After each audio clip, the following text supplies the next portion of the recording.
asking a heterosexual man if he would like to be married to a pair of identical twins is like asking a woman if she would like to be married to a lawyer, if she would like to be married to an architect.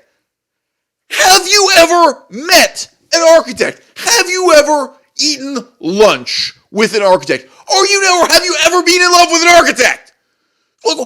People just presuppose that this is something wonderful and desirable, that it's a status symbol, because it's difficult to achieve. Like, other men will see me walking down the street with this pair of identical twins as my co-op girlfriends, however you want to put this, and they'll think, wow, that must be 1 in a million.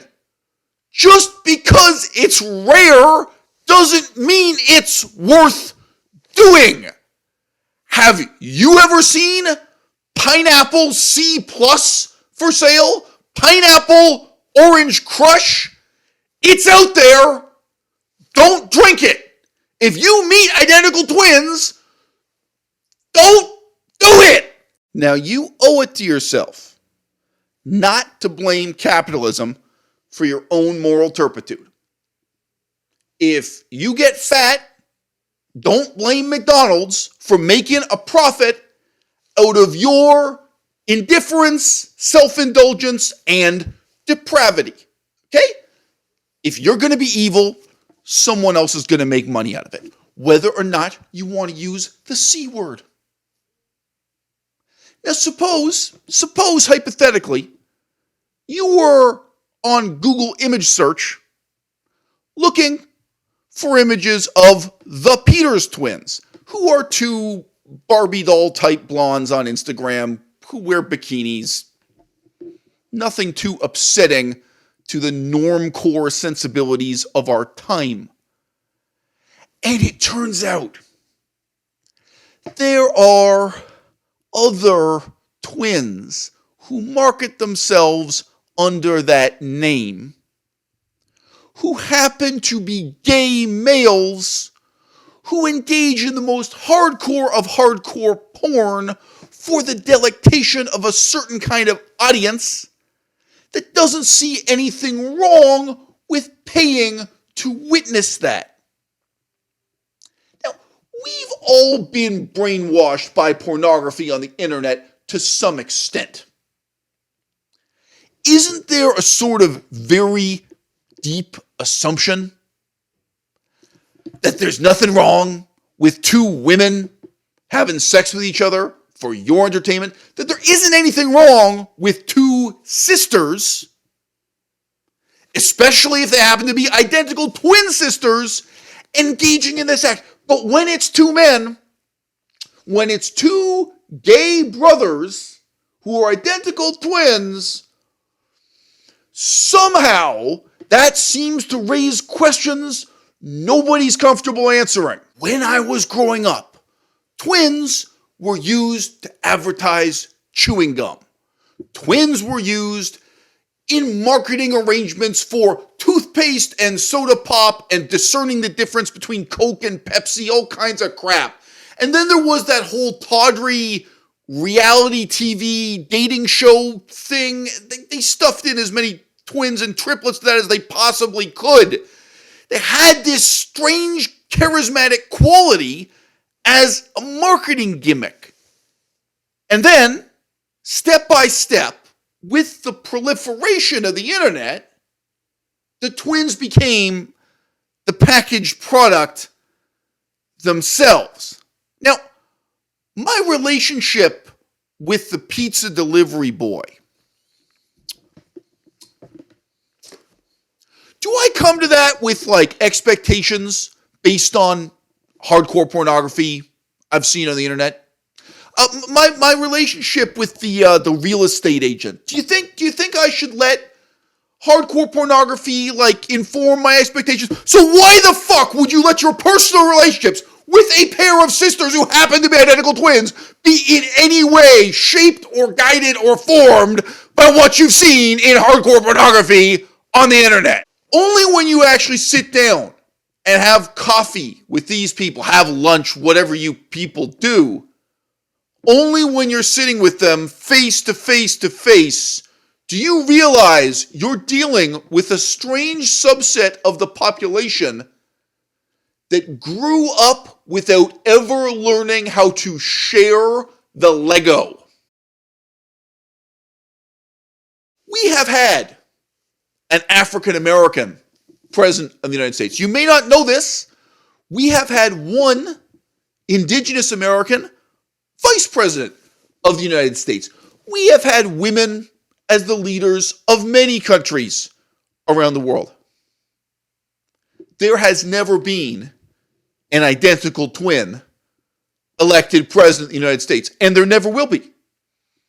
And I'm going to tell you why right now. Go to the gym. Beautiful young woman. We talk about this and that. I see her again a week later. She has no memory of ever having met me before. Now, I've seen enough soap operas to have a totally distorted, unscientific sense of what amnesia means and how it works. But you can imagine, I'm puzzled. And the thing is, she's wearing exactly the same clothes the second time I met her as she was the first time. Nothing wrong with that. Nothing wrong with that. If you go to the gym, you don't need 6 different outfits. It's fine, okay? You don't need to use 6 different machines or lift 6 different types of weights. Whether or not it's out of poverty, wearing the same outfit back to gym. After a few minutes, she figures out what this must be. She says, "Oh, you must have talked to my sister." They were identical twins sharing one and the same gym membership. And I'm trying to keep it lighthearted. Like, we're all just having a good time. I don't want to get into, the vicissitudes of good and evil and like the long-term psychological consequences of people who grow up with this kind of fraud. Just, you should have known us when we were teenagers. We would buy one ticket to the movies and then switch it up and share. We'd wear exactly the same clothes, go to the movie theater, buy one ticket, go in, and make sure they recognize you. And then it's like, I just came out to have a phone call with my mom or smoke a cigar. There's some reason why I had to go out and come back in, but it's not the same girl coming back in. Rock concerts, stand-up comedy shows, any kind of event with one of those expensive necklaces with their, the proof of purchase. These girls had grown up with this kind of fraud as if they were entitled to it as a birthright. That is why you will never have an identical twin as the President of the United States. Now let's take a step back here. Let's look in the mirror. Let's just indulge in some hackneyed idiomatic expressions for asking ourselves what the fuck is going on in our lives. Why would it be better to have sex with 2 women who resemble each other rather than 2 that are wildly different? Rather than 2 women who have different strengths and weaknesses, sexually, intellectually, emotionally. Okay, really, if you go through the hell of putting up with these terrible people, these 2 terrible people who never learned to share their remote control watching TV, and now they're supposed to set aside those decades of recrimination and share your dick. You put up with this day after day after day, and it grinds you down. And any given issue, do you think you could turn to one of them and say, "Oh, well, that's interesting, but now what's your perspective?" You already know her perspective because you heard the other one's perspective. And they'll get at you for this too. If you're having a conversation with one of them, whatever, about Donald Trump, whatever people talk about these days, then she'll get angry and be like, "I didn't told you that. That other bitch told you. You got me confused with her. That's not my opinion about Donald Trump. My opinion is 5% different, and you mix the 2 of us up. You can't even keep it straight. You're not even trying." they will grind you down with their unreasonable demands that you recognize every petty, trivial trait that makes them unique. And they don't make this effort for anybody else. It's not like they know shit about me. It's not like they remember all the different people who work at the grocery store that they chit-chat with. No! They don't keep a fucking notebook to write down these kinds of details. But that is exactly what they expect of you. Okay, so look.